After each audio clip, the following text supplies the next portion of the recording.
Hello, everybody. Welcome to a quick VS Code shortcuts review. So I just want to go through here and review all the shortcuts you might use all the time while coding. This is the goal of this is to just learn some new habits that will make you ultimately a faster coder. Some of this stuff might be like, I can't remember all that, or that's going to slow me down. But once you actually learn it, and once it becomes muscle memory, it can really speed you up.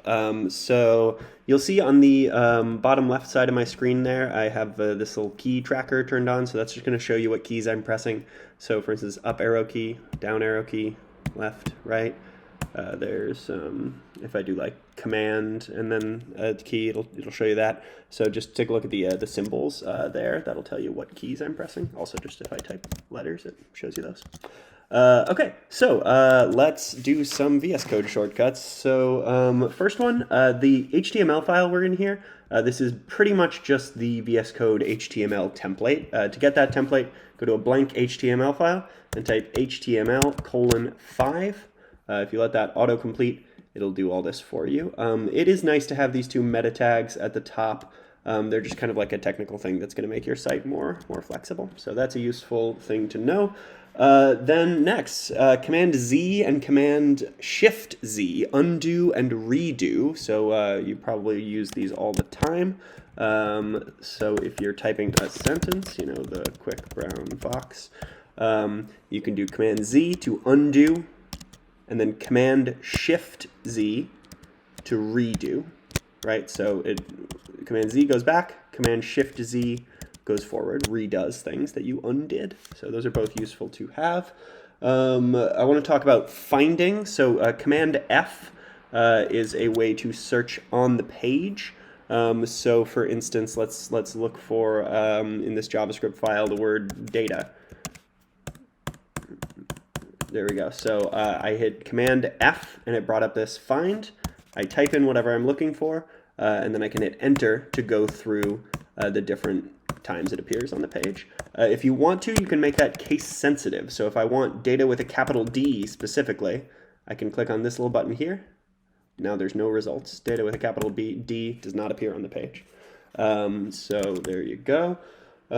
You can also do, so that's Command F to search on one page. But what if you don't know where the thing you're looking for is? You can do Command Shift F, and that's going to search the entire code base. This is a code base, by the way. So for instance, your React projects or anything like that, when you have a folder full of code, that's called a code base. And you know, maybe you have a function you wrote, but you forget where you put it, something like that. You Command Shift F. I'll look for a word number. So there we go. I can see the word number appears in index.html and also in script.js. And so I would look through these and I would say, oh, there it is. There's the one I'm looking for. I can now click on this and it'll take me right there. Or if I click on here, it takes me to index.html. You don't click on the file name, you click on the actual place where the thing appears. So once again, if you're just searching for something within a file, that's Command F. If you're searching the entire code base, that's Command Shift F. There you go. Okay, so that's finding things. What about now this multiple cursor editing thing that you guys see me do sometimes? So let's say you wanted to change all of these divs. This isn't a very good name for a div. It's just called a div. Let's call it something else. Let's call it number box. So I could just change one, but then I'd have to do all three of those, right? So instead what I'm going to do, I'm going to select a div here. I'm going to say Command D. I'm going to do Command D again and Command D again. Now you can see I have 4 cursors. So if I use the arrow keys to move them around, I can do that. I can hit backspace, delete all those class names, and replace them with a better class name. So there you go. That's Command D. So that's a way you can do multiple cursors. Another way you can do multiple cursors is if you click and then hold down the Option key and click again. So that's Option click. You can do that as many times as you want. And then you can do, you know, number 1, number 2, number 3, number 4. So that's a useful thing to change multiple things at once. You'll notice I just selected using my keys. I could do that because I was holding down the Shift key and then I use the arrows. So even if you just have one cursor, that works the same way. If you hold down the Shift key and use the left, right arrows, up, down arrows, that's to select. It's a little overwhelming when those are all on my screen, but you get the idea. And all of these things are ways to just use your mouse less, navigate with your keyboard more. Like I've said, it's it's a little bit of a silly thing that people are like, oh, a real software engineer does this, but there is some truth to it. It is better to avoid using your mouse and just use your keyboard to whatever extent you can. In the long run, it's going to make you a much faster coder, which just means you can get your ideas out quicker and more easily. Okay, so what's next? Multiple cursors. So yeah, those are 2 ways to do multiple cursors. Then also, let's say you want to move a line around within the code. You can hold down the Option key and use the up and down arrow keys. So let's say I want to move this line down to here and say, oh, sorry, and say above are the numbers 1 through 4. I can do that. You can also do this with multiple lines at a time. So if I want to select all of these lines, I can hold down Option, up, down, whatever. You'll notice I didn't select the whole line, and it still worked fine. So if you're just selecting part of the line, no big deal, still works. Cool. If you want to duplicate a line, it's similar to that. It's instead of just Option arrow key, it's Option Shift arrow key. So Option Shift arrow key, and you can do that as many times as you want. So if I wanted to do numbers 5 and 6, there we go. Now I've got numbers 5 and 6, and I didn't have to retype the whole thing.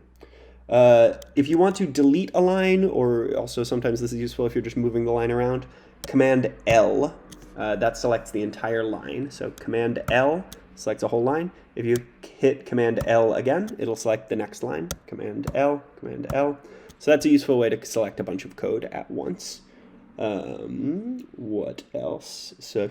So when you're holding down the Option key, you can also hit left and right. Pretty useful just for moving your cursor around if you're trying to avoid using your mouse. Basically, it goes, rather than just moving one character to the right or one character to the left, you move an entire word to the right or an entire word to the left, and you can sort of experiment with what word means in this context. But yeah, same or similar is if you're holding down Command and you go left or right, it'll take you to the beginning of the line or the end of the line. If you use the up arrow keys, that'll take you to the top of the page or the bottom of the page. So Command left, Command right, Command up, Command down. Okay, so that's that. This is a little one that you probably aren't going to use that much, but it's kind of fun. If you hold Control T, that'll actually switch two characters rather. So you saw I had a little typo there. That's really what this one is useful for. So, I just need to flip those 2 characters. I'll place my cursor in between them, and then Control T, not Command T, Control T. Not the most useful one, but kind of fun. Okay, and then commenting. This is the last thing I have to say. Command and then slash. The slash key is also the question mark key. If you're having trouble finding it, that'll do a comment. So whatever lines you're selecting, again, even if I'm not selecting the whole line, they'll all be commented out. And I just want to make a quick point of how that works differently in different languages. So JavaScript comments, I would say, are a little better than HTML and CSS comments because you can just comment out a line like this, and it's the same as if you had commented out a bunch of lines, right? So, if let's say I commented out this whole function, I could then just bring back in parts of it if I wanted to do that for whatever reason.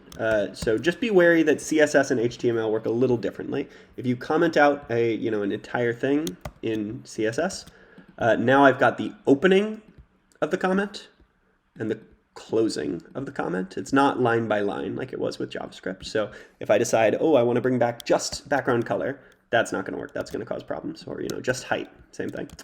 You have to actually select the same thing you selected the first time, uncommented out.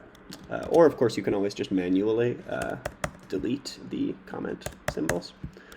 Same goes for HTML. If you comment something, there's a opening comment and a closing comment. Okay, so those are some VS Code shortcuts. You'll notice I just used Command S too. That's a useful one if you don't have autosave turned on. There's plenty of other shortcuts out there. If you Google around for VS Code cheat sheets, you'll find plenty of good resources. Those are the ones I use all the time when I'm coding. So yeah, definitely practice with them. Try to get the hang of them, and you'll find that with time they make it much easier for you to code. Yeah, I hope this was useful, and happy coding.